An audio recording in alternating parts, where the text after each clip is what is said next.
Video ഞാൻ ഭയങ്കര സങ്കടത്തോട് കൂടിയിട്ടാണ് ചെയ്യണത്. കാരണം ഞാൻ ഇതിനെക്കുറിച്ചൊരു വീഡിയോ ചെയ്യണമെന്ന് വിചാരിച്ച ആളെയല്ല.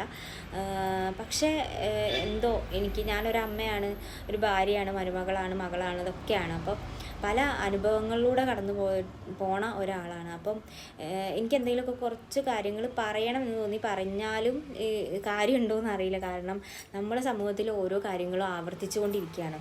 ഒരു പക്ഷേ ഇപ്പോഴത്തെ നിയമങ്ങളായിരിക്കും, നമ്മളെ നിയമം എല്ലാ കുറ്റവാളികളെയും സംരക്ഷിച്ചു കൊണ്ടിരിക്കുമ്പോൾ എങ്ങനെയാണ്, ആർക്കാണ് എന്ത് പേടിയാണ്, എന്തും ചെയ്യാന്നുള്ള ഒരു ഇതിലൂടെയാണ് ഇപ്പോൾ പോയിക്കൊണ്ടിരിക്കുന്നത് എല്ലാവരും.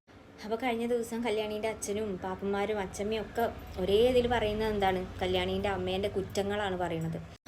തോന്നിയ സമയത്ത് അവളെ വീട്ടിൽ പോകും, തോന്നിയ സമയത്ത് തിരിച്ചു വരും, പിന്നെ കുട്ടീനെ വല്ലാണ്ട് ഉപദ്രവിക്കും. പിന്നെന്താ പറയുക, ഒരു വീട്ടിലെ ഒരു അംഗമായിട്ട് അവർക്ക് കാണാൻ പറ്റില്ല. കാരണം അങ്ങനെയാണ് അവളുടെ പ്രവൃത്തികൾ, ഇതൊക്കെയാണ്, അങ്ങനെയൊക്കെയാണ് അവർ പറയുന്നത്.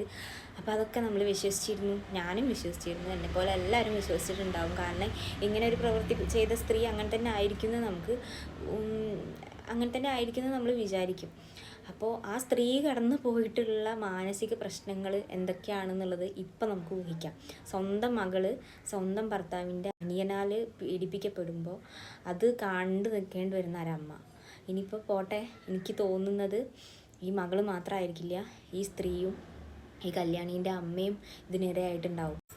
അവൾ ശരിക്കും ആ വീട്ടിൽ ചിലപ്പോൾ ഒറ്റപ്പെട്ടിട്ട് ഉള്ള ഒരു ആളായിരിക്കും, ഒറ്റപ്പെട്ട് നിൽക്കുന്ന എന്ന് വെച്ചാൽ ആരും സംസാരിക്കാനോ ഒന്നിനുമില്ല, ആരും സപ്പോർട്ടിങ്ങില്ല, ആരും വിഷമങ്ങൾ അറിയുന്നില്ല, എന്തെങ്കിലും വിഷമം പറയുമ്പോൾ അത് മനസ്സിലാക്കാൻ ആരുമില്ല. അങ്ങനെ ഒന്നുമല്ലാത്തൊരു ജീവിതം. ഒരു വലിയ വിദ്യാഭ്യാസമൊന്നും ഇല്ലാത്ത ഒരാളായത് കൊണ്ട് തന്നെ, പുറം ലോകമായിട്ട് വലിയൊരു ഇതില്ലാത്ത, ഇപ്പോൾ ഒരു വർക്കൊക്കെ ചെയ്യുന്ന ഒരാളാണെന്നുണ്ടെങ്കിൽ എന്തെങ്കിലുമൊക്കെ നമുക്ക് അതിനനുസരിച്ച് മാറ്റങ്ങൾ നമുക്കുണ്ടാകും. പക്ഷേ ഇത് അങ്ങനെയല്ല. അപ്പോൾ അവൾ ശരിക്കും അവിടെ ഒറ്റപ്പെട്ടു പോവുകയാണ്. അതുകൊണ്ട് അത് മാനസികമായിട്ട് പല ഇതും അവരിൽ ഉണ്ടാക്കിയിട്ടുണ്ട്. ആരുടെയെങ്കിലുമൊക്കെ അനുഭവത്തിൽ ഇതുപോലെ എന്തെങ്കിലുമൊക്കെ ഉണ്ടെന്നുണ്ടെങ്കിൽ ധൈര്യമായിട്ട് ആ വീട് വിട്ട് ഇറങ്ങുക. എന്തിനാ വെറുതെ വേണ്ടാത്ത ഇതൊക്കെ ചെയ്തിട്ട് നമ്മൾ വെറുതെ വീണ്ടും വിഷമങ്ങളിലേക്ക് പോവുകയാണ് ചെയ്യുക. അപ്പോൾ എന്തെങ്കിലുമൊക്കെ മോശമായിട്ട് അനുഭവങ്ങൾ ഉണ്ടെങ്കിലോ അല്ലെങ്കിൽ ഒരു സന്തോഷമില്ലായ്മയോ നമുക്ക് ഒരു നല്ലൊരു പോസിറ്റിവിറ്റി അവിടെ കിട്ടുന്നില്ല എന്നുണ്ടെങ്കിൽ പിന്നെ അവിടെ കടിച്ചു തൂങ്ങി നിൽക്കേണ്ട ഒരു ആവശ്യമില്ല എന്നാണ് എനിക്ക് പറയാനുള്ളത്.